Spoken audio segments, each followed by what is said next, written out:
the bill? I am seeing, An email. Excuse me, you're not seeing the, We're seeing a Zoom invitation. well, that's no fun. Oh, it could be, depends on who's inviting. it could be the attachment to that email, I bet. How about now? That's it. Hooray. Perfect. Yeah. Great. Good morning, David Hall, Legislative Council. I hear you're on a time crunch, so I'll be quick. The bill, the amendment before you is to S62. The changes since you last saw it are highlighted in yellow. I added a new section 1, an intent and purpose section. I'll let you read it and see what you think. I'm not a big fan of intents and purposes, but I think in this case, it's a good sell job for the bill, so I like it. Looks good. Okay. Yep, let's go down. Okay. Just expand my screen so I can see you all. Okay, so here in section 2, the new statutory language, I think we're still wrestling with the title. I thought this morning I would pitch the brand new fabulous Vermont relocating employee and fabulous incentive program. I don't know if you guys wanted that. I have to tell you, my biggest problem with this bill is the language of what we're calling these various things. I find it very confusing, and I don't think anybody reading this who hasn't been steeped in it like we will find it readable. And it's because of this nomenclature. These names are too similar to one another. Relocated, remote, it's very confusing. And I've given a little thought, not much. I'd love to give it more thought. I realize we want to move this quickly. But, you know, I just think about the remote worker that maybe this whole worker thing, an employee is probably part of the problem. If we did something like, and let's throw this out, deal with the relocated worker as the remote telecommuter. Just take worker and employee out and then use relocated employee or another term for the other, which I haven't come up with, but it might make it more readable. I just throw that out for the committee's consideration. I guess I don't disagree that it could be improved upon. You're right. It comes from its history, and there are two distinct groups, and we do have slightly different at this point expense coverage for the groups? Is there really anything different than in terms of eligibility or or coverage for the groups? If those going forward remain the same, then I would think that we should be able to find one name for, which I think you've done, and then you break it down. But I'm not exactly sure going forward, Senator Brock, where the confusion lies. It may just lie in the cleanup between now and July 1st. But going forward, I know the name's a little wonky, but I think they all get merged into one group with the same eligibility requirements and the same benefits starting July 1st. And Mr. Chair, may I make a suggestion? I think that we have a week of clearing our brains coming up. And I would propose that we could come up, we could think about and really work on a new title during the course of our break. And we can always do it as an amendment, or it could be done, added on in the next committee it goes to, because it's going to, where's it going to next? It's going to approps? It may not. I mean, I have no problem working on an amendment over the break, or, but I'd really like to vote it out if there's nothing substantive wrong with the bill at this point. Right, that's my point for us. Make a commitment to cleaning up the language. It probably will not go to approps because there is no money in the bill as of yet. I mean, there's some language about the carry forward money, and that may send it to the approps, but at this point, I think the bill says contingent upon, appropriations. And until we get the money, this bill, this program will just slowly die out as it spends its remaining $500,000 that it has and on the people in the queue right now. That's my sense out of it. Some of this is history, some of it is necessity because of the two past programs still tracking, coming together. But I agree that what we should be left with on July 1st should be very straightforward and simple.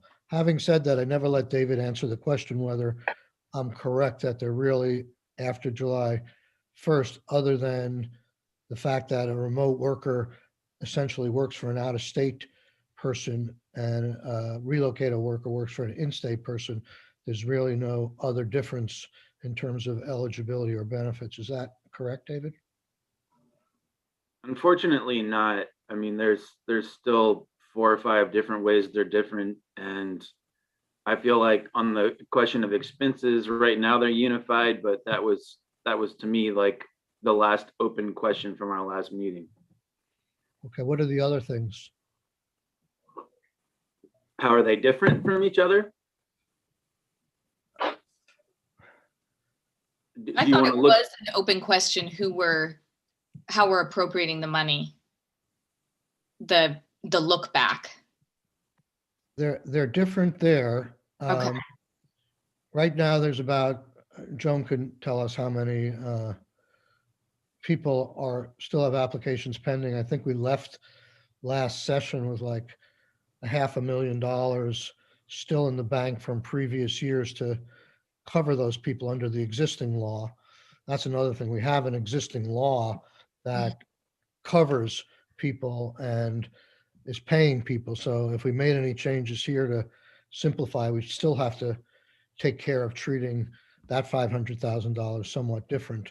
And then the governor has proposed ongoing funding for this new program, which has yet to be appropriated. So I guess where I am, Senator Brock, is there may be some necessity for the wonkiness or clunkiness of this bill, but I don't doubt that it could be improved upon. But I really would like to get it out of this committee if we could today. Let's keep going and see if we find other problems. And maybe Senator Brock, I want to accommodate you if you could keep thinking about that in the next 15 minutes. And if you have an elegant solution, that would be great. So let's go on. David?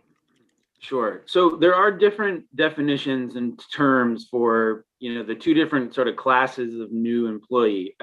Those are easily merged under an umbrella term if we just combine those 2 definitions, but you'd have to come up with what the term is.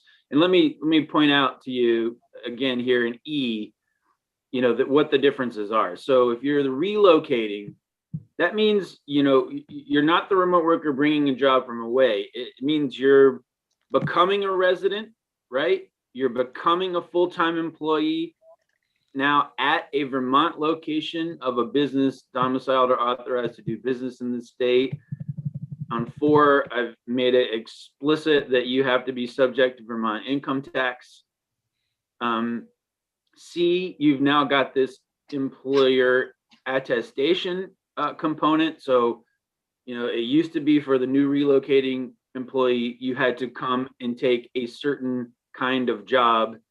That has morphed here in C. So you're employed in a position for which the employer attests to the agency that after reasonable time and effort, the employer has been unable to fill the position from among Vermont applicants.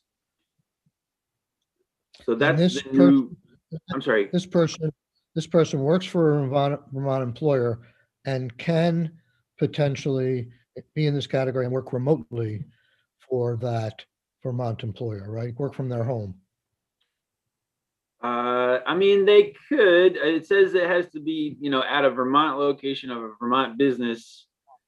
But for a remote worker, you're really talking about a remote location for an out-of-state business or an out-of-country business. Right, but Right. I Right. thought we also were open to the fact, particularly the pandemic, that somebody could be employed by a Vermont company, come here to work, but still be working remotely. It's a Remember, that's- possibility, but that's not the entire universe. Right, of course not. That's gonna be a subset, hopefully after. I think Allison, you and I are asking the same question, and Right, all we're asking is at the bottom of page 3 and the top of page 4. yeah, That person working for a Vermont employer can work from their home, which I think was our Yeah. intent, and I think it's Yeah. included in there. yeah, I think it's, And then the next, when you get to a new remote employee, they basically are working for an out-of-state company while they're in Vermont, they're working for an out-of-state company. That's the old remote worker program. right, Yes, and the new relocating employee is subject to the minimum compensation standard in subdivision D there. You don't have that for the new remote employee. Right. So is it possible that there are some people that could meet both definitions? I think yes. But it's really, I mean, as the chair indicated, just the vestige of there being two separate programs. They're targeting two mostly separate populations, right? But as I said, they're getting closer, and they easily could be collapsed under a new umbrella term, so that it means either A or B. If you meet either of those, you are a new blank whatever employee. Okay. So qualifying expenses, I'm sorry. Senator Jackson. sorry, may I just ask a question? Because under 2, ABC, we don't actually say, we don't have the requirement that the company be an out-of-state company that employs them. No, because it was added to include within, that means any company, right? It said within Right. or outside of, and that's all companies. So there's no more reason to draw specific Right. attention to that.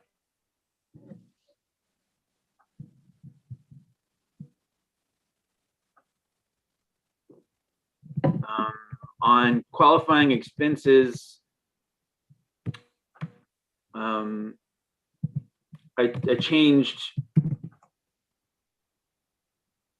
just changed that to 1 month's rent, so it was clearer that you get a full month's rent. Because Kristen had raised the point, what if they come at the end of a month and their rent was prorated? We want them to still be able to get a full month's rent, to be fair to everybody. So I changed that to 1 month.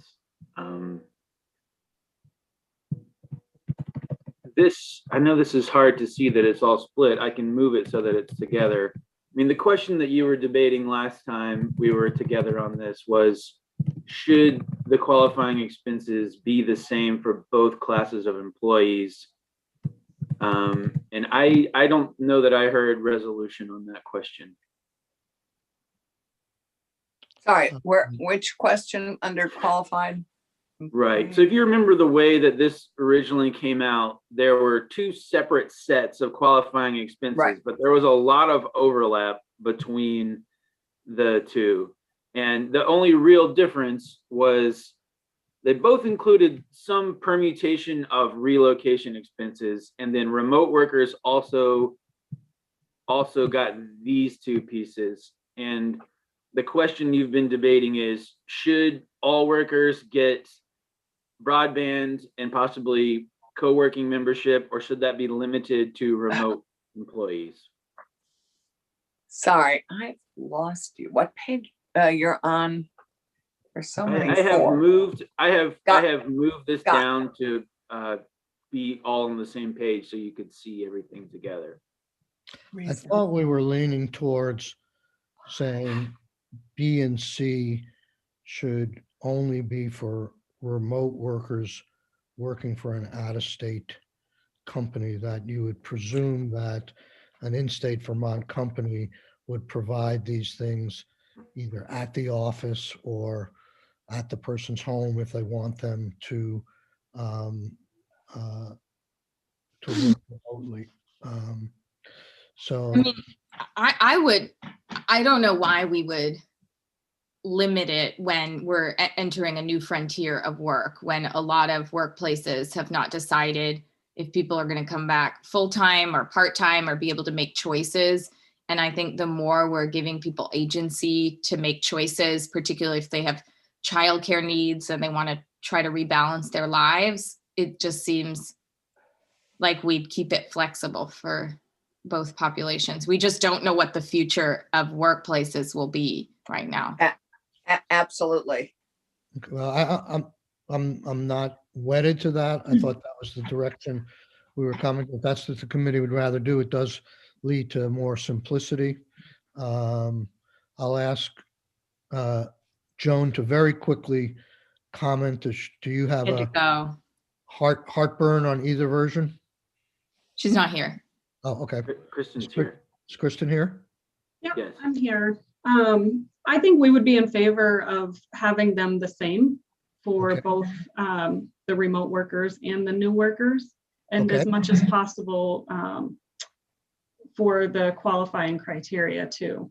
You know, the wage rate we talked about before, but you know, in standing up the program and you know, the optics of who qualifies for an out-of-state employer versus who qualifies for an in-state employer, as much as we can keep those the same, I think would be beneficial to the program and marketing the program as well.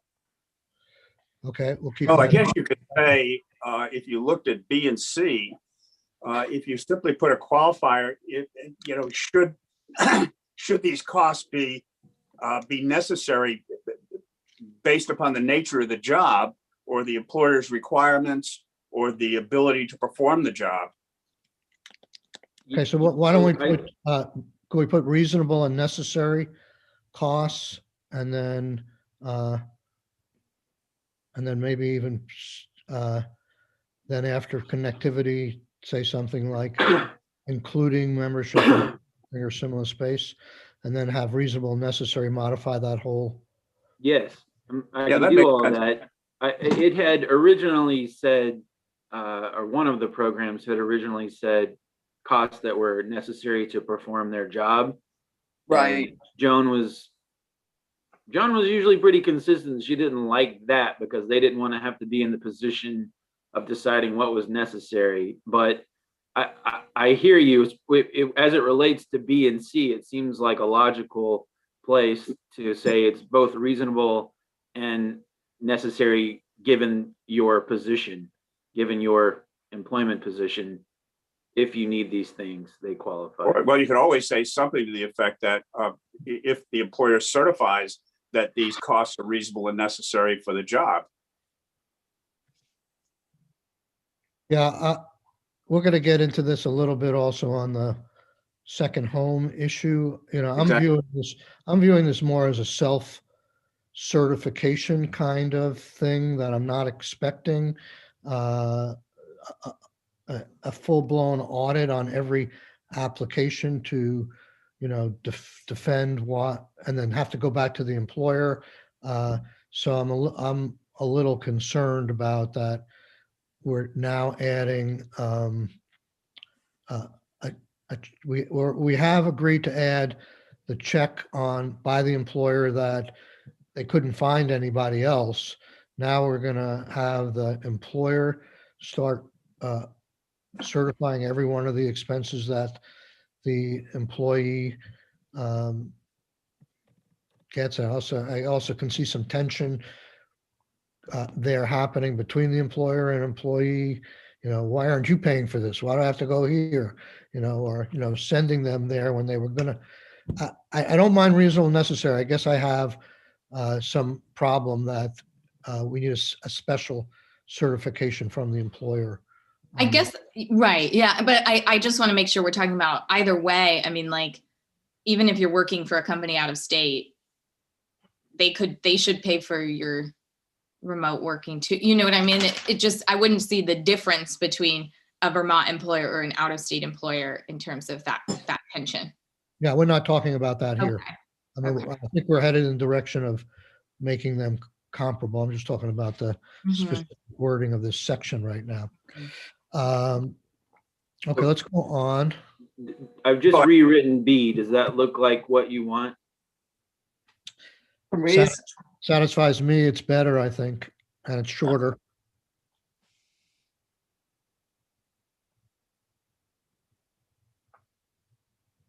Yeah. Yeah.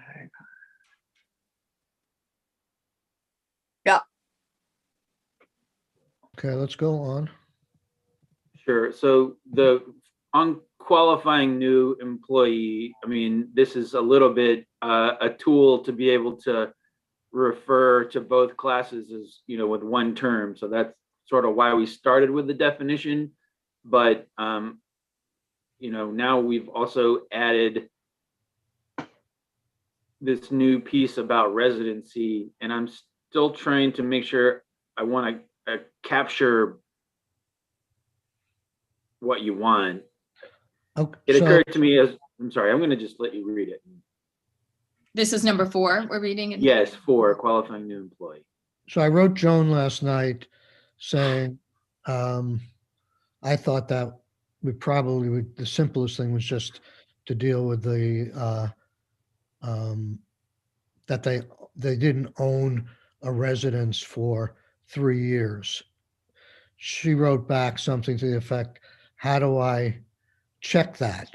And I don't think she really does. I mean, there's a certification process.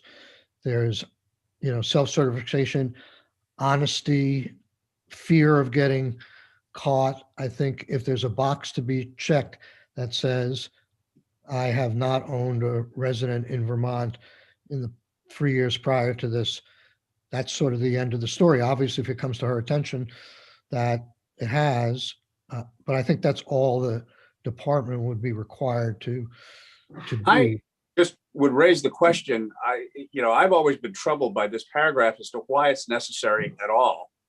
To me, the difference is we're trying to get new Vermont taxpayers. And if that's what we're doing, whether they've owned a home here or not, to me is immaterial. If they've been a part-time resident or a visitor who stayed in a hotel, but they still haven't paid taxes here, our benefit is getting that new tax revenue. And I question why we need to apply this kind of test at all. Well, I'm willing to, I think that's a fair point. As you recall, this was raised by the department because it's not in either program right now. The department raised this because they said, well, with the pandemic and all that's going on, there are people who are already here. They don't need this incentive. So we want to weed those people out. And that was the idea. And it was put in by David essentially to give us a choice. I can't remember whether we made any preliminary decision or not, but in an effort to move on, I would just take a straw poll here.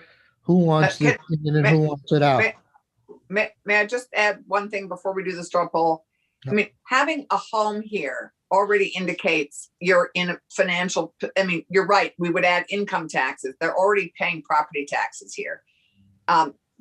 The only issue is why do we incent people who already have enough money? Because having a second home here is a luxury. That means they have income at a scale to have a second home. Do we want to spend our taxpayer dollars incenting people who are already reasonably well-heeled, who could do this anyway without our help, to have them use our tax dollars to move here full-time? I mean, I think that's the nub of the question here. That's all. If What they I would were add own to a that home, what is- would they be getting? Sorry.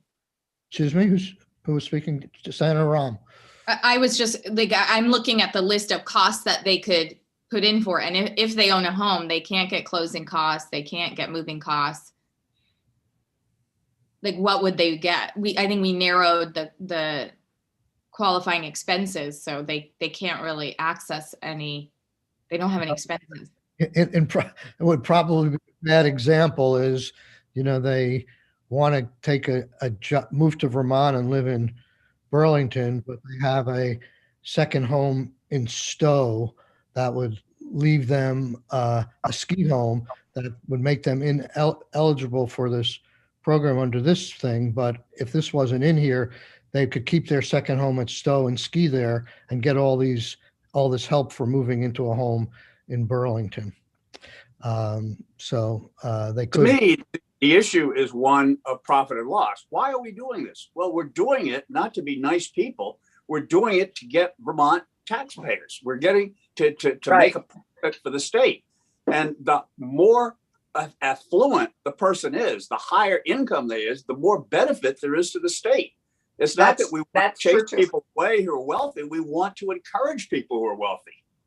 No, it's just the question when you talk about optics, Randy, because you often talk about optics, the optics of giving our taxpayer dollars to somebody who is financially reasonably well off is, I think that's the optical challenge, not. Well, I think the optical challenge, though, has to be tempered by the notion that we're making an investment. And if you want to make an investment, you make the investment where you will get the highest rate of return. I do. Wealthy people get Vermont the highest rate of return and lowers the cost for the poor. Right, especially that part about full-time or part-time resident.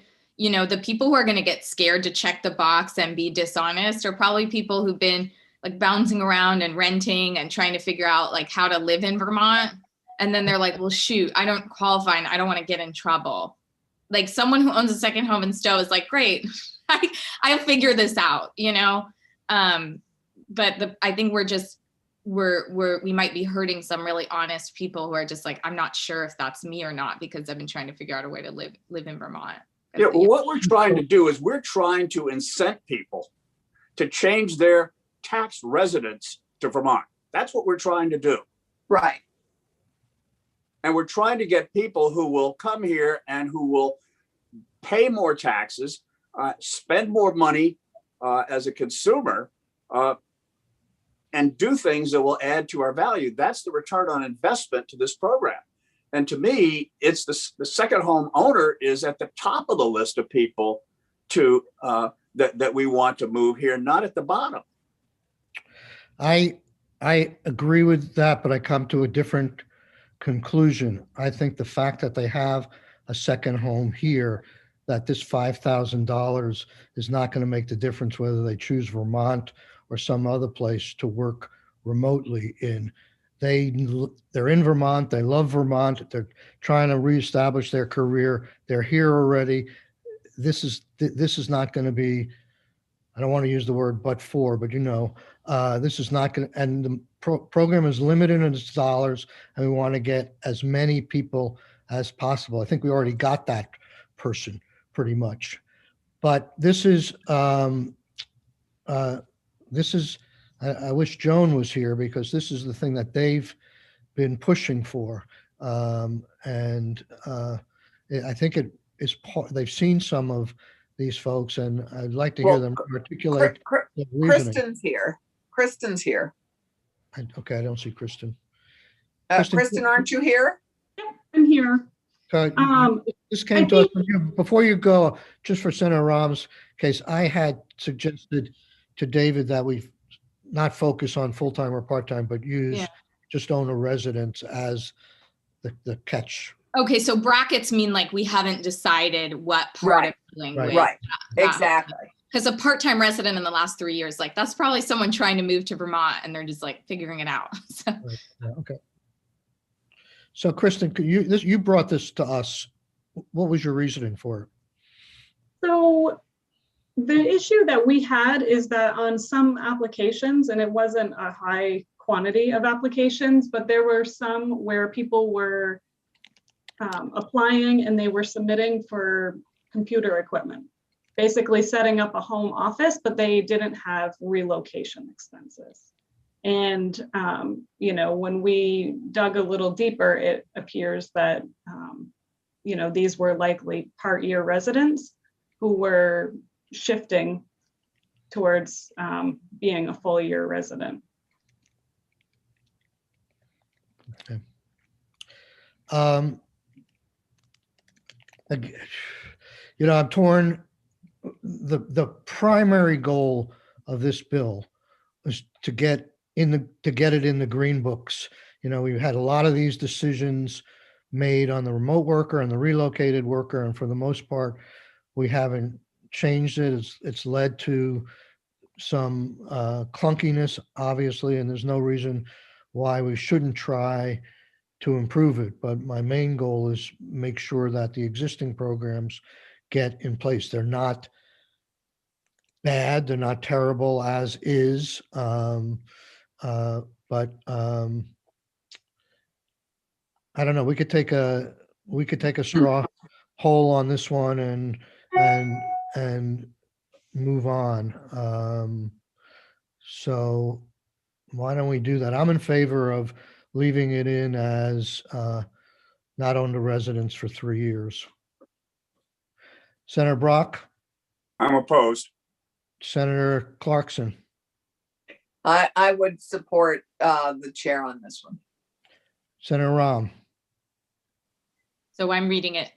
So first of all, sorry, but David, I'm stuck on this, but aren't we, I was hoping we're leapfrogging over he or she language to they language in legislative drafting now so that it's gender neutral, but I'm not picking that fight right now, but that they have not owned a residence in the state in the 3 years prior to relocation. I'm okay with that. I just don't know why we're doing he or she language still in the legislature. And the deciding vote. I'm with you, Mr. Chair. Okay, let's move on. Has the legislature moved to go from he or she to they in legislative language? I don't think it's, I don't. they know. haven't, I don't think. Okay. I thought we another story. I don't think there are, other than the title, there's no new changes in this. So I don't know if you want to just breeze through the implementation and transition language, or if you want to stop for now. No, I think it's good to stop. Let's go back. Let's go back to Senator Brock's original question. What are you thinking 15 minutes later, Senator Brock? I mean, the I'm bill thinking- obviously again- doesn't have to move today as much as I want to. We can amend it. I don't doubt that this could be made tighter. I think, David, you've heard our concerns. If there's any way to make this more streamlined and uniform without changing any substance on what we have in front of Senator Brock, you don't have any problem with the substance other than this homeowner thing at this point? That's correct. Okay. So Homeowner I thing had is an not, idea. wait a second, the homeowner thing is not going to report you from reporting the bill, is it? Oh, probably not. Thank you. It'll reduce some of my enthusiasm. Okay. If you're going to lose some, this is a good one to lose. So, Mr. Chair, I had Yeah. an idea. Yeah. I'm trying to channel Heather Pelham because she comes up with very good titles for things. She's a good marketer. And so I know this is pathetically simplistic, but I'm just going to lay it out there. How about Grow Vermont? no. Okay, Senator, That was what my 15 minutes No. gave me. I was No. gonna- Good. I you do know, have a, it's like I do have a, Grow I do Vermont. have a solution. We could all think of the name, but it depends on David's schedule. Do you have the time in the next 2 hours to try and take we'll get you a name. You don't have to worry about that. But in terms of anything you can see Wait. to consolidate this thing along the legitimate concerns that Senator Brock, I mean, That's all easily done, really. I don't have any problem streamlining the terminology and, and collapsing things to be more as uniform as possible. That's all easily done. I just need to know what you want to call it. And, with that moniker, we'll be able to collapse it all down into one file. Okay, so why don't you work on that? And when you come back, which will probably be at 11:15 or so, we'll have each have our own thoughts on the name of the program. Do we need to, is it the name of the program, or do we need also names for the two individual? Well, I don't think we're going to have two different classes anymore, right? I think we're just going to have one class, and then within that, there's just the smallest number of deviations possible, and then and that has to reflect the name. So whatever you want to call the new employee, and whatever you want to call the program, that's what I need to know. I'm confused now, and I guess we haven't really decided. The income eligibility thing only applies to new workers right now. The original Right. worker didn't have an income test. The House wanted an income test on relocated workers. Are we saying that I guess I'm not sure I have an opinion on this, but are we saying that for the remote worker program, we are changing the substantive qualifications of getting in, that you have to earn at least, the job has to earn at least such amount of money? Well, that's one of the small places where they do deviate. You guys did discuss that last meeting. There was question about what rate should apply to out of state. There was a question of whether you wanted to incentivize, for instance, remote call center workers, and it sounded like you didn't, but in the end, because the new remote never had a wage floor, you decided not to change it. But it sounds to me now like you all want it to be the same, and I Certainly. yeah. So Okay, are people comfortable with applying an income test to the remote workers? That will make David's job writing it a little easier. Anybody have any objections to that? Kristen, do you have any objections to that? Have you seen many people in the remote worker falling? Well, you don't take an income test on that, so you wouldn't know if they met that criteria. No, you're right. We don't apply that. We didn't apply that to the remote workers, but we would like to see them the same. Okay. The one thing that would have to be different though, David, wouldn't the certification we put in for employer to say, I couldn't find anybody for this job in Vermont, it's not a Vermont job in the case of remote workers. It's a California job. yeah, the way that I see redrafting this is that there's just one term, and then under that term, it means a person who meets either A or B. And there'll be a whole list of things that are common, and then Okay. for one class of worker, there might be one thing that's different. Okay, I got it. Okay. So instead of having two different kinds of workers, you have one worker, then you'd say, in the case of that worker, if they have a job from out of state, or if they come to a Vermont employer, they have to get the employer certification or something like that. Okay. Are people good with that approach at this point? Can you remind me what it's 160% of the minimum wage? 104. 140 to 160. I think AMI is about, It's one, yeah. we have the Commissioner of Labor watching us. Maybe he could tell us. I think it's like AMI is like 55, 60,000. Is that right? 160%. It's a function of the state minimum wage and Right. your location. Oh, it's minimum Right. wage, not median Yeah. income. Okay. It Okay, so- depends on the location too, as David just said. So the minimum wage is something like 11.78 now.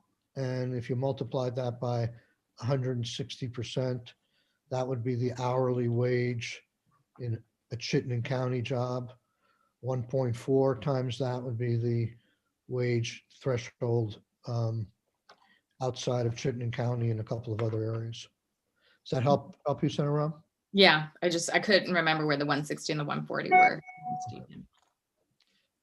Okay. All right, we'll try and see you at 11:15, and maybe we may go over a little bit. Can people stay a little bit beyond 11:30? Because we have a tight schedule, and I'd like to tell David to come back at 11:30, and hopefully we can do this in 10 minutes. Any objections to that? Nope. Okay. Thank you all. Okay, let's move on. Wait a minute. What's today? Is today Friday? Today's Friday. We have a floor session at 11:30. That's correct. Oh, Oh, God. God, good point. Okay, I thought Randy. I was confused because so I was just nodding my head. That's I was right, that's confused right. by the sentence. It's Go back. Friday. Back to Oh, 11, God. back to 11:15, David. Thank you, if you're still here. He's Nathan, gone. can you get that message to David? He already left, that the chair forgot about the floor. As I'm not the only one. as is want to do.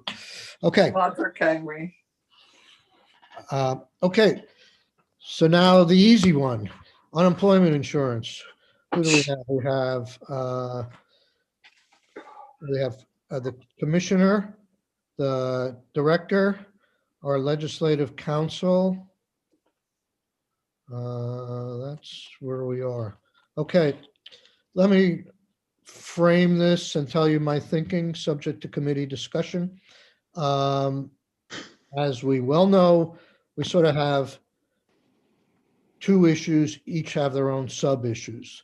The first issue is S10 as introduced, which extends the sunset for the eligibility and chargeability provisions we put forward in, I think it was like April or May of last year. We had them sunsetting on March 31st. So if we want the more liberal eligibility for COVID-related things to continue beyond March 31st, we need to pass something along those lines.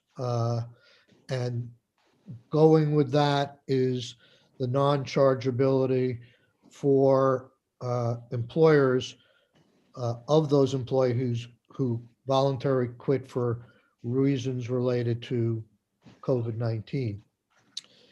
In that one, the dicey, tricky issue is that the law presently is that when the separation is because of a layoff, not because of a voluntary quit, presently the law says that in those circumstances, the employer has to offer a job back to that employee within a reasonable time. The department came in and said, can we change the law to be relieved of that obligation, because it's a nightmare out there with all these people in our caseload.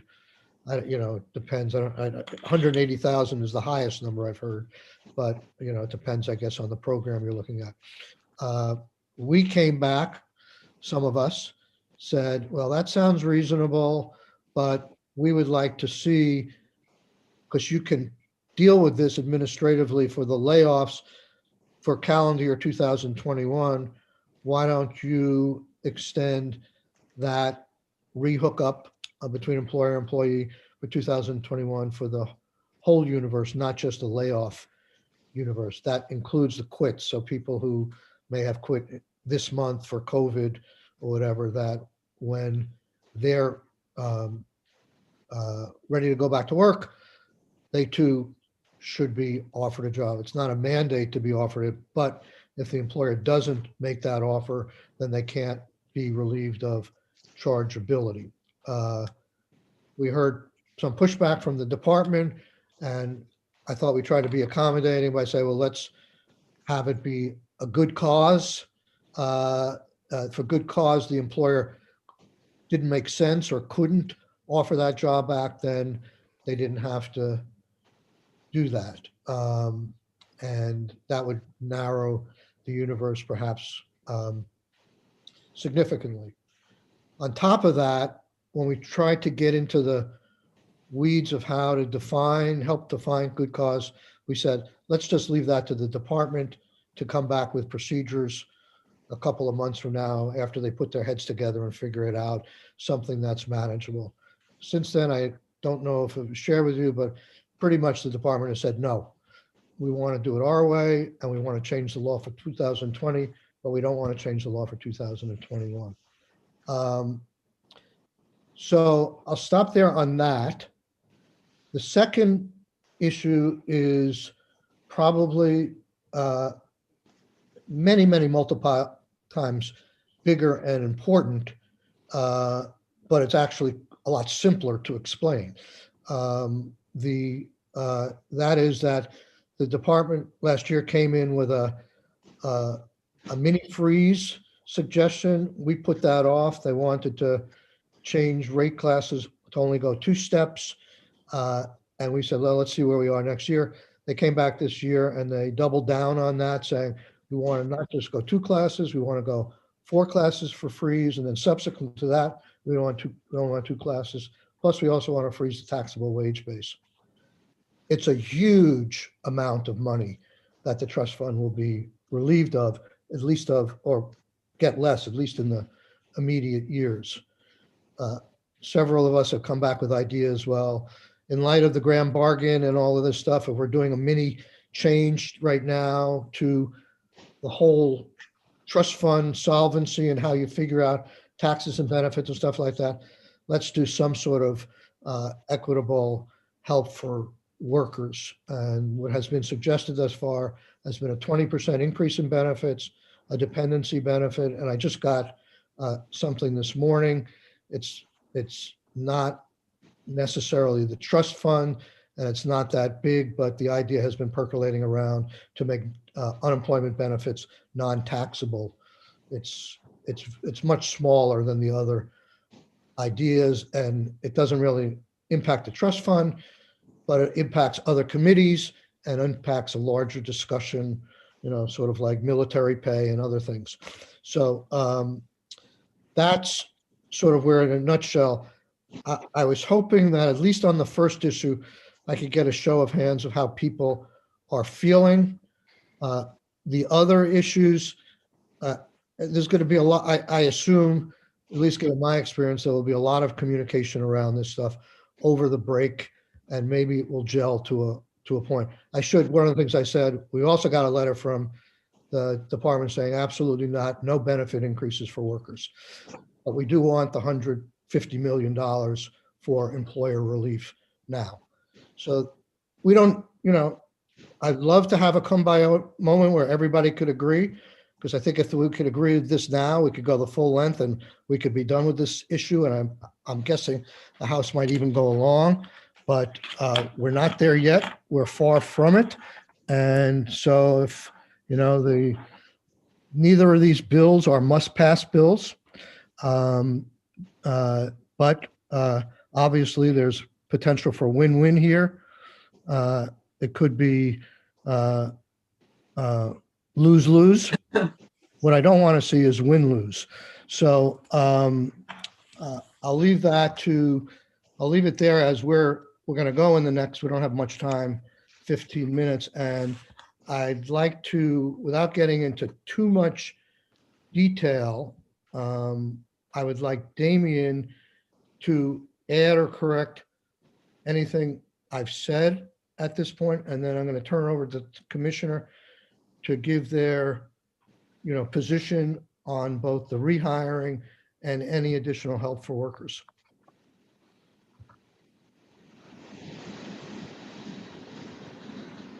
Thank you, Mr. Chair. So I'm gonna, with respect to the things you've described already, I don't think I'm gonna add anything. I'll let the chair, or excuse me, the commissioner, provide the any sort of feedback the department has. A couple other things I just wanted to highlight in the bill are that there are some technical changes in the bill too. The extension of the sunset date for the experience rating relief and the good cause for COVID-related quit. There are also the provisions related to the Continued Assistance Act that passed in December that allows the department to finish paying out pandemic emergency unemployment compensation benefits to individuals before they would begin a second benefit year in instances when they're going to realize less benefits in that second benefit year. So it enables the department to draw down federal funds to continue paying out full benefits. So that is in there. Sorry, Damien, have you posted, I just don't see it currently on our website, this latest draft of S10. So I think the chair sent around the draft to the committee last night. Is that correct, Mr. Chair? Oh, okay, an email. Um, I'm sorry. I asked Nathan to post it as well, so it should be. It's a funny way it looks though. Okay. It's Well, it's in draft form. yeah, It's a what the latest, It's a compilation of all the things we've been. Yep. Okay. Yeah. yeah, it's just because of the nature of where we are, where the committee hasn't made decisions on a number of the proposals. It's just a compilation of possible amendments rather than the committee's amendment. So that's why it looks a little funny. But other than that, I think the chair has covered everything, and I'll leave off at that point. So. Okay. So we have about 20 minutes. Let's move to Commissioner Harrington. Welcome. The floor is yours. Hopefully there'll be time for questions. Thank you, Mr. Chair. Michael Harrington, Commissioner, Vermont Department of Labor.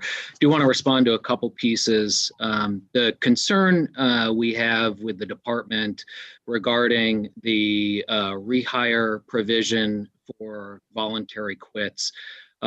There's a significant concern I have, as that simply goes against the fundamentals of the state's UI program, which is if you voluntarily quit your job, then the employer should be held, not liable for those charges. And so, again, I think it just is needing more conversation, because under the proposed change, an employer, if someone leaves their job for a COVID qualifying reason and decides to quit their job, the employer is then required to offer the employee their job back in order to receive charge relief. And there's a conundrum there, or conflict there, and actually how unemployment insurance works, which is if you voluntarily quit your job, then the employer is not held liable for the charges of benefits. But we did open up the eligibility for COVID-related quits. So in non-COVID times, if someone quit their job, they would not be eligible for benefits. However, under COVID legislation, they now would be eligible for benefits. But to require employers to now offer a rehire to not be charged, I think just goes against the premise of how the program is designed. I do think the other concern I have is more administrative. So unlike with charge relief, where we're looking at a simple application and can approve or deny employers for charge relief, in these types of scenarios, we're now going to get into some type of due diligence and fact-finding requirement when there are conflicts between the claimant and the employer, and whether an employer believes they offered a rehire and the claimant says, no, I never got my rehire offer. And I will tell you right now, the amount of time it takes for a claim to move through adjudications is nothing shy of 45 days. At the height of the pandemic, it was over 90 days. And I can tell you that putting in this legislation would simply overrun our adjudications unit with the number of cases and adjudications they would have to conduct when there are contestants contesting this idea of a rehire versus a not rehire, and then the ability to receive charge relief or not charge relief. So one is a fundamental concern, the other is an administrative concern, all with the focus on the idea of when a case goes to adjudications, it will delay someone receiving benefits. Even though it's related to the employer, it will impact somebody's ability to receive benefits while they're in adjudications. I don't mean to, with all due respect, I don't mean to interrupt, but because you gave a very articulate summary and it's fresh in people's minds, I just want to make sure we're on the same page as to what the proposal envisions. And that is, it envisions you coming up with procedures beforehand to minimize the number of these that you have to review. The issue is not to whether they have to take a person back, but whether they made an offer and whether that's chargeability. I would think you must have a way. I mean, I guess I don't understand how an adjudication, to the extent those can be minimized, how they interfere with somebody receiving benefits. They have been receiving benefits all along. You're just determining in this adjudication whether when you come do this true up in the first calendar month or the second calendar month of the next year, whether the person should have been charged or not. I guess I don't see how it sinks the entire system. And the third point I want to say, in terms of your fundamental thing, I guess we're sort of doing the flip side already, and we have enacted in law when we said somebody who lays off a person is relieved of charges, and we're allowing them to continue to be relieved of charges, even though it was a layoff. So we flipped it on its head for employers, but we want to be pure when it comes to employees.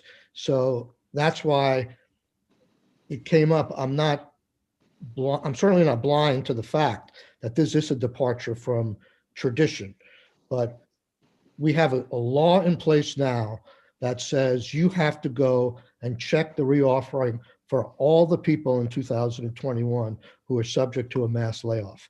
You are still subject to that law. You made a request for us, don't make us subject. And we said, we understand your concern. Can you help us out in this concern? So I just want to make sure that we're clear in what the committee's asking for.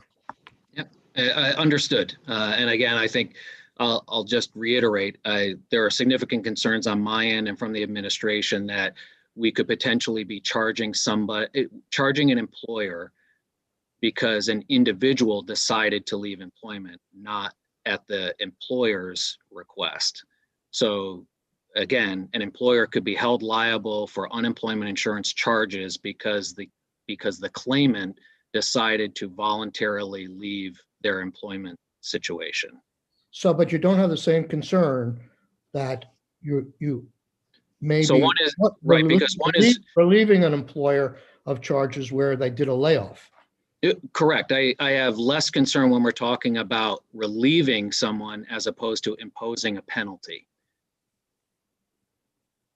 So I don't have as much, it's the same thing with benefits too. If we're talking about the idea of penalizing somebody versus relieving somebody of a penalty in claims, I have much more concern when we're talking about adding burden as opposed to removing burden. So under the initial circumstance, we are relieving the burden from the employer. However, under this new guidance or new request, we would be penalizing or adding burden to an employer. Okay. Only if they don't offer to rehire. Correct, but the concern I have is the massive amount of Administration situations that we will have to do to go through that. I have concerns about requiring employers to offer rehires to someone who left their position voluntarily. That being said, I think I'm more concerned about the administrative component, which would be them then needing to provide some type of proof and validation that they offered a rehire. So they would have to provide, a written rehire notice. We would have to find a way to have them submit that to the department for review. So again, it's just more of an administrative piece, which again, it would impact claimants. May not be that that we stop payment on a claim, but there's only so many adjudicators to go around. And right now, all of them are focused on processing claimant adjudications, where if we then had to divert those resources to now conduct employer adjudications of charge relief, then it's just fewer people processing claims in our claimant process. So again, it just slows everything down because we've now diverted resources. So I guess I hope you understand, I'm not going to use the word appreciate, but we've been trying to work throughout the last year to help you with the administrative challenges you had. And that's one of the reasons why the language in front of you gives you a wide berth in setting up procedures to minimize that. I mean, you could, theoretically, you could say, okay, employer, send us, just check off a box and say you did this, or check off a box saying the job's not available, or check off a box saying, I know this person's not in town. Right. I think So, let me finish. By getting the word out, we may promote some rehirings, and we may minimizing some of the adjudications you fear. I'm not fully understanding why in the current law, where someone laid somebody off, you came up with a process to say, this is how we're going to deal with the layoff situations administratively. There may be some adjudications there, but somehow you can do it. You could either do it for the layoff situations, but with all your procedural powers here in terms of structuring to minimize administrative difficulty, I'm glad to hear you say at least that, you're concerned about that. That's the primary concern, because that maybe opens the door to figure out a way to meet your needs. But and I would say I do appreciate that, Mr. Chair, and do appreciate your comments about, maybe the department having some discretion in simplifying how it works administratively. So thank you. Mr. Chair, may I just say something? yes. So, and I guess when we talk about fundamentals, this also just brings up the question is, who is this program for? I mean, why does unemployment insurance exist? It exists for the employee. It exists for the unemployed worker. So, but nothing we're talking about right now impacts benefits. Right. But for me, this is an issue going through every one of the questions before us as we make these decisions about S10. I want to make sure that the employee is, that we keep that sort of foremost in our thinking, because that's who this program exists for. Yes, ma'am. And as much as we can relieve administrative burdens and make it simpler for you to help employees, that I support.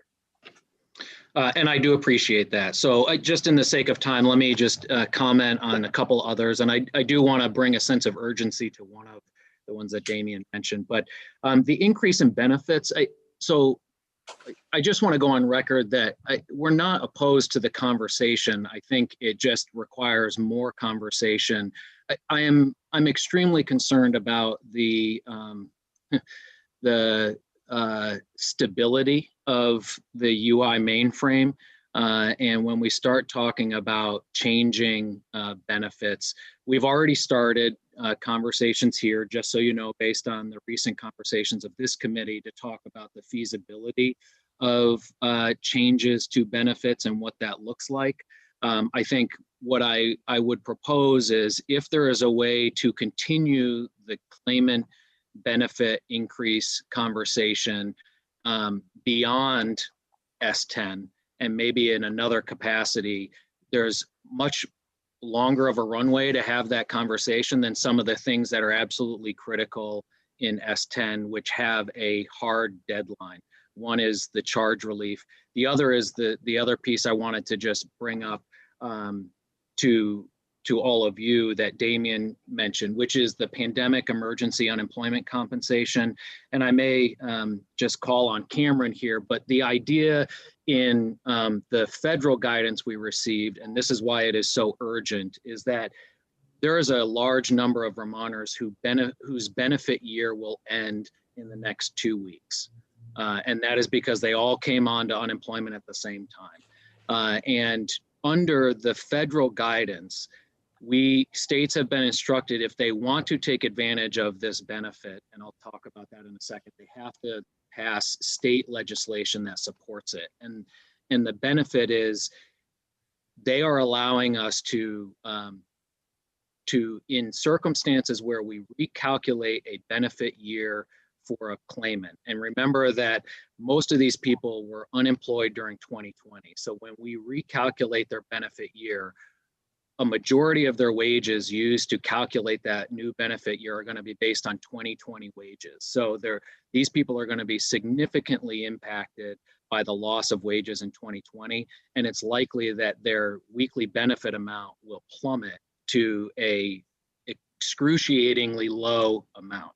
So it could be someone who is receiving the max benefit of $531 could potentially be receiving either no benefit or a benefit under $100 because we will have to recalculate it based on predominantly on 2020 wages. And so what this PEUC language does is it allows us to say in circumstances where a benefit amount drops more than $25. So if they went from 531 and it only dropped to, 525, they're safe. But if it dropped below 25, more than $25, we could hold them at that amount. And so I'll turn it to Cameron to kind of talk about this, but we are needing a fast track here on trying to figure out how to get the PEUC language, which is literally a paragraph or two in there. So when we recalculate these folks' benefits years, they don't lose significant portions of their benefit. And so Cameron, maybe you can help clarify because I know you're well more versed in this than I am. Very quickly, Commissioner, I actually think you did a good job of summing it up there. We are concerned that we're coming up in March. We're going to have a lot of individuals who establish a benefit year in March of 2020 when the pandemic, kicked off, and their benefit years are going to be expiring over the next 4 to 5 weeks. As the commissioner mentioned, if their new benefit year, back up for a quick second, federal law would require if you can establish a new benefit year, you move on to the new benefit year. You don't get to continue collect PEUC.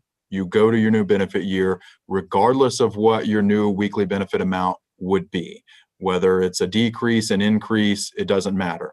So you would start back at the first week of the first 26 weeks of regular UI. You go back to collecting state benefits or monies that would be coming out of the state UI trust fund. What the CARES Act extension allows us to do is essentially, if your weekly benefit amount drops by $25 or more, like the commissioner mentioned, it allows us to essentially defer the collection of that lower amount and allow you to exhaust PEUC. And, so there are some individuals who there may not be a very big impact, but there are some individuals, and I can outline or articulate a scenario, it gets very nuanced, but there are circumstances where somebody could see a drastic decrease in their weekly benefit amount if they haven't worked a lot over the past year because of the pandemic. And we want to be able to, especially if there's an extension of the PEUC that's going through the federal Congress, if there's an extension, we would like those individuals to be able to collect at that previous higher amount PEUC before moving on to a new state year. Mr. Chair, yeah. So obviously this makes a lot of sense, and we'll definitely deal with this. Is this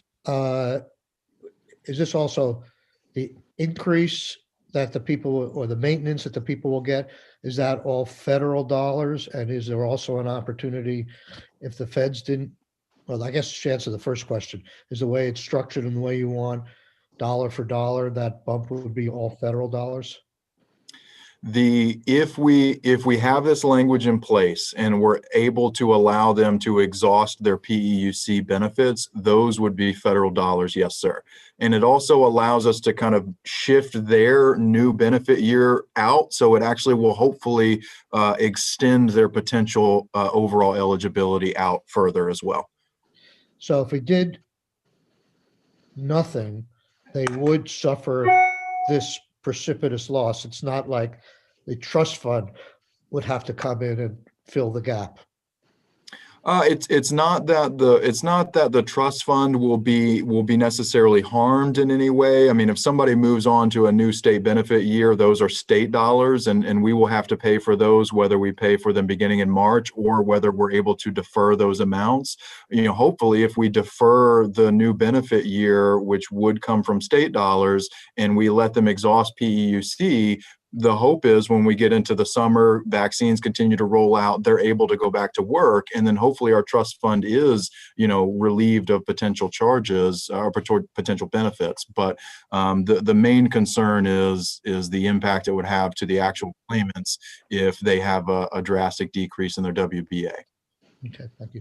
So we're running, Senator Rahm, we're sort of running out of time, and I want to give the commissioner asked for the ability to testify on the benefit issue as well. He touched upon it, but I would like him, if he has anything more to say, and then I would like to get a sense of the committee, at least on this narrow issue of rehiring.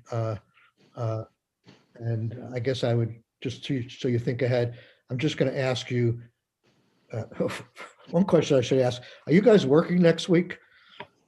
The commissioner? Okay. Yes. Good. Yes. How about legislative council? Are you working next week? Damien? Damien, you're always working.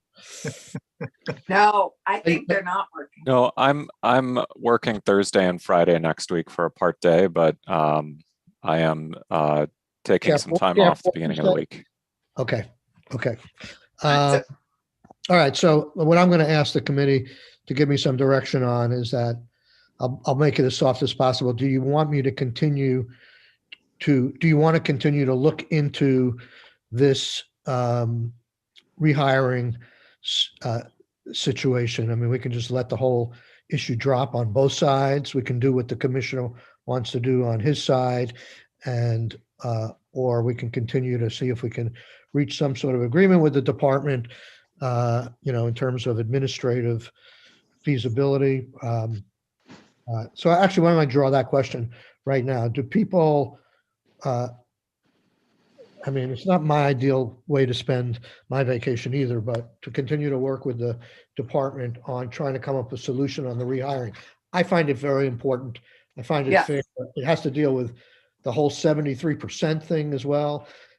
Even if it's, like the commissioner said on the 1099s, even if the return rate is 10%, that's 10% less than we have to deal with. If we can get some of these people connected and back in their jobs, I think that will help. So do you want to, before I ask the committee to vote, straw vote, did you want to say something? Well, I haven't asked the administration, but I think if, as you explained it, if we're simply talking about encouraging employers to offer a rehire for someone who is out temporarily due to COVID, right? Not somebody who decides to permanently leave the workforce to spend the next year or two caring for their child in homeschooling or something, but a very temporary situation. And we want to encourage employers to offer a rehire. I think, I wouldn't want that to hold up this bill. There are too many other really important things in this bill. And I think we administratively could figure out a way to do that. So I will leave it at that. Thank you. I very much appreciate that. I think we can get to yes. So on that one. So now do you want to say something more on the benefit proposals that are out there? And sure. Yeah. And I think again, what we're trying to do is every time, whether it's the federal government or even implementing some additional benefit, it just becomes highly complicated. So even, let me use, for example, even something like the Vermont short-term supplemental benefit, which was the $100 the legislature approved last year. In theory, it was very simple, but I have come to learn that in UI, nothing is simple. So there are always people who either didn't get their payment or want a payment reissued or want, there's some issue with the payment. So even in the most basic of circumstances, there's always added burden.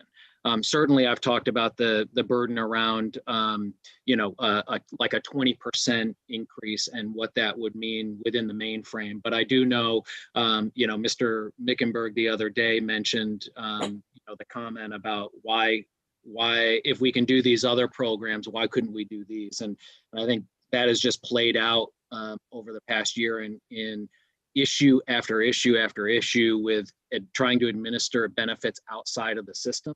And so whether it's the lost wages assistance program, whether it was the VSTS benefit, and then all of that culminating in the end to having to validate and then try to get 180,000 1099s out the door.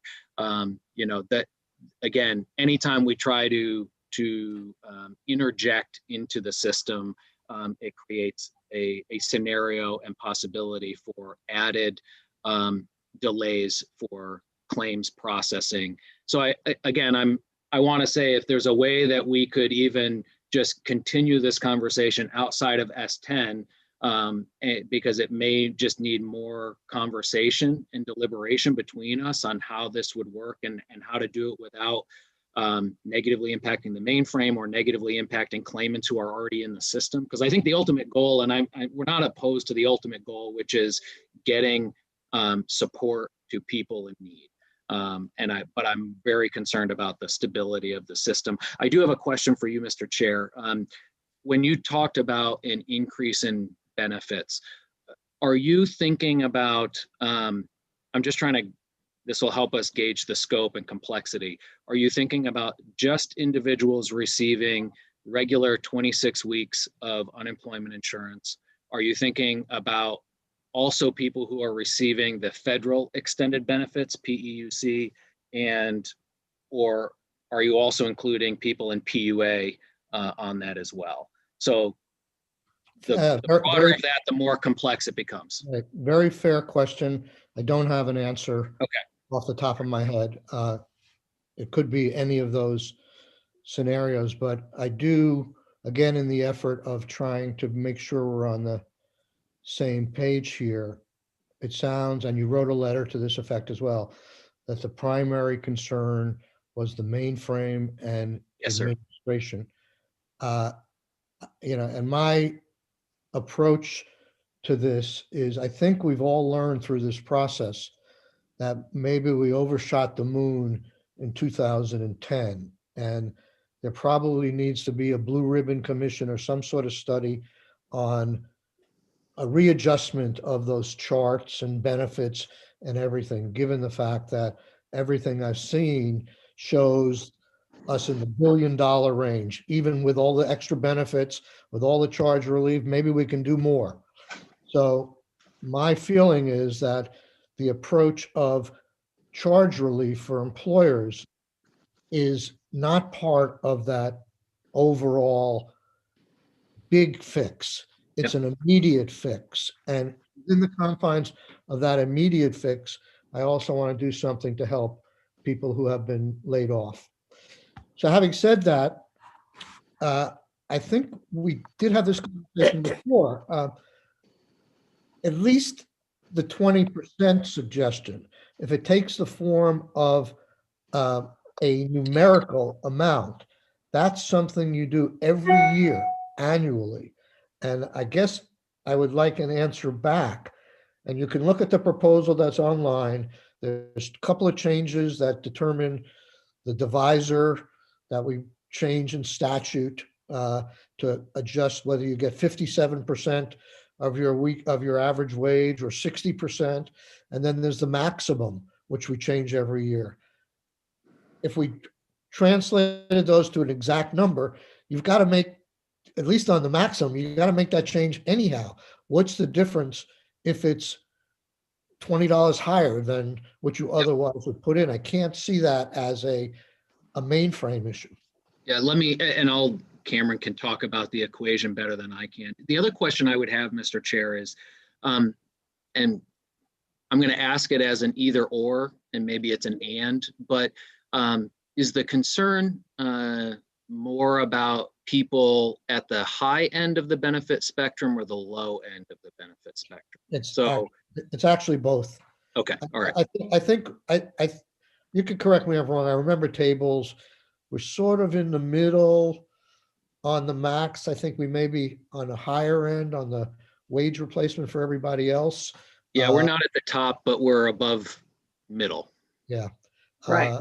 I think I think if you say which group is hurting a little bit more, I think it's probably the max. Okay. I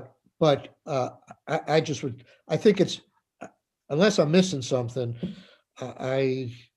let's put it this way. I remember being involved in those conversations, and we changed the divisor from 45 to 30 something. No one raised a programming problem there. So anyhow, enough said. Cameron, do you want to add anything? I mean, it could be, if that is the issue, maybe we can get to yes. But if it's the issue that this is not, the timing's not right, there's no reason for people to get more benefits. The dependent issue is another thing we can talk about, but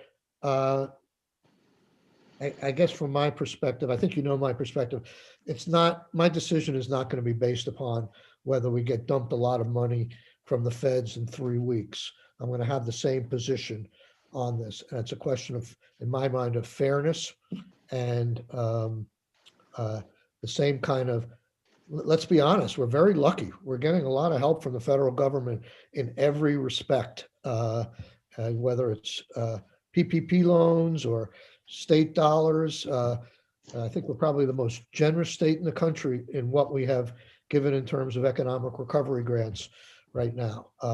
So we can bring in a whole bunch of ancillary factors into this discussion, but I'm trying to be laser focused on the trust fund at this point. So anybody have any else thing, Commissioner or Cameron or committee members? We do need to move on. The only thing I would add, Mr. Chair, and because I think it's important. One, so I certainly respect that. I was just doing some math even before you brought that up. So I think when we look at the max amount, and then we know that there will be some additional federal benefits, likely around $400 a week added to that benefit for individuals, in the next in recovery plan. So it equals about $3,724 a month. But I think we're open to having that conversation if it's the desire of the committee to look at increased benefits. It's more than I think about, one, I hope it doesn't hold up the rest of the bill, and maybe we can have that conversation. It's more about how and what that looks like. We did some quick math yesterday and took a large employer in the state. It was actually in Windham County. And when we calculated out without the tax incentives that are in this, contribution incentives for employers, they are likely to see an increase in their UI contributions. The increase alone would be $117,000 for next year. How many employees is that? I don't know how many employees. Their total payroll is about 6 million, a little over 6 million. So they will see, likely without a freeze or an adjustment in the schedule and a freeze in the taxable wage base, they will see an increase. I've done those calculations myself, and Yeah. Obviously it's very variable depending upon what rating class you're in and how many employees you have. Sure, we took the same number of employees and we kept them in the same class. So we didn't move classes, but we just did a straight line from Schedule 1 to Schedule 5. So that's how we got the 117,000. The only other thing I would put out there as the committee goes on is I'm, and this may be more for the President Pro Tem, I'm concerned about the PEUC timing, as I'm sure we all are, just because it's coming, that's 2 weeks from now when most of those people will hit their benefit year. There's a little bit of wiggle room when we're talking about how we apply charge relief and tax relief. We have probably more to like the end of the month. But if there is a faster way, even just to move the PEUC language up, I would just open that up to either this committee or to you, Madam President, because I'm concerned about timing, and I don't want us to lose out on the ability to keep people at a necessary benefit amount. So I want to put that on your radar. And I'm sure that the Pro Tem and I will be having multiple conversations on this and other things as we go forward. I just, one last thing on the benefit side. I think I was clear that all we're looking for, at least maybe not in the dependency suggestion, but in the increase of 20% is just a 1 year thing. It's like you're looking for 1.5 years charge relief. So, Senator Rahm. Well, I just want to say on the record that it felt like we were spending the better part of the last 2 months talking about a possible benefit increase. And I feel like I, for the first time, heard last Friday in the last 15 minutes of testimony that it would break the mainframe to do that. So, today was going to be a straw vote anyway. And I'm happy to work next week, informally on anything that might help advance this early the week after.